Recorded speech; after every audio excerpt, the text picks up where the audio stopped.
Halo semuanya, apa kabar? Mudah-mudahan sehat selalu. Jumpa lagi dengan saya, Prof. Fidentia Hulu di Prof. Binsaro Channel, selalu menginspirasi.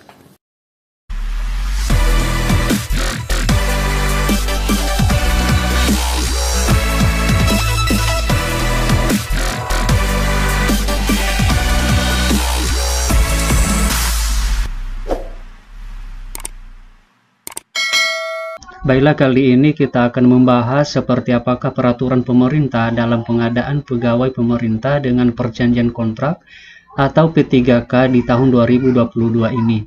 Benarkah bahwa pelamar prioritas itu auto lolos P3K tanpa mengikuti tes? Mari simak terus video ini sampai selesai. Namun sebelumnya dukung terus channel ini dengan cara like, komen, dan subscribe karena itu semua adalah gratis dan gak berbayar. Terus kemudian jangan lupa aktifkan lonceng notifikasinya juga ya, supaya kalian semua tidak ketinggalan dengan video-video berikutnya. Oke, langsung saja kita pada topiknya, yaitu informasi ini saya bagikan berdasarkan Peraturan Menteri Pendayagunaan Aparatur Negara dan Reformasi Birokrasi Republik Indonesia Nomor Tahun 2022 tentang pengadaan pegawai pemerintah dengan perjanjian kerja untuk jabatan fungsional guru pada instansi daerah di tahun 2022. Perlu kita ketahui bahwa pelamar yang dapat melamar sebagai P3K JF Guru pada instansi daerah di tahun 2022 ini hanya terdiri atas dua kategori, yaitu yang pertama adalah pelamar prioritas dan yang kedua adalah pelamar umum. Perbedaan antara pelamar prioritas dan pelamar umum adalah sebagai berikut. Kita mulai dari pelamar prioritas. Pelamar prioritas terdiri atas pelamar prioritas 1, kemudian pelamar prioritas 2, dan pelamar prioritas 3. Pelamar prioritas 1 terdiri dari beberapa bagian. Yang pertama adalah peserta THK 2 yang memenuhi nilai ambang batas pada seleksi P3K jabatan fungsional guru tahun 2021. Itu artinya bahwa guru kategori 2 yang pernah mengikuti seleksi P3K di tahun 2021 kemarin dan nilainya melewati ambang batas atau passing rate. Yang kedua adalah guru non-ASN yang memenuhi nilai ambang batas pada seleksi P3K jabatan fungsional guru di tahun 2021. Maksudnya adalah mereka yang tidak termasuk kategori 2 namun nilainya melampaui passing rate pada seleksi P3K tahun 2021 kemarin. Yang ketiga adalah lulusan PPG yang memenuhi nilai ambang batas pada seleksi P3K jabatan fungsional guru tahun 2021. Ini adalah peserta yang sudah lulus PPG atau sertifikasi.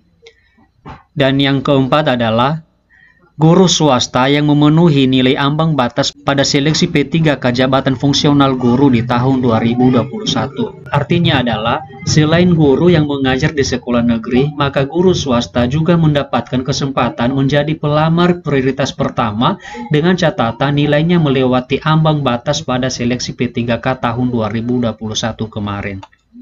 Sekarang kita masuk pada pelamar prioritas kedua adalah merupakan pelamar THK 2. Artinya seluruh guru yang merupakan THK 2 atau kategori 2. Sedangkan pelamar prioritas ketiga adalah seluruh guru non-ASN di sekolah negeri yang terdaftar Dapodik dan memiliki masa kerja paling rendah 3 tahun. Jadi perhatikan Bapak Ibu, masa kerjanya berdasarkan data pada aplikasi Dapodik. Jika masa kerjanya sudah 3 tahun ke atas, maka Bapak Ibu atau teman-teman semua termasuk pelamar prioritas ketiga.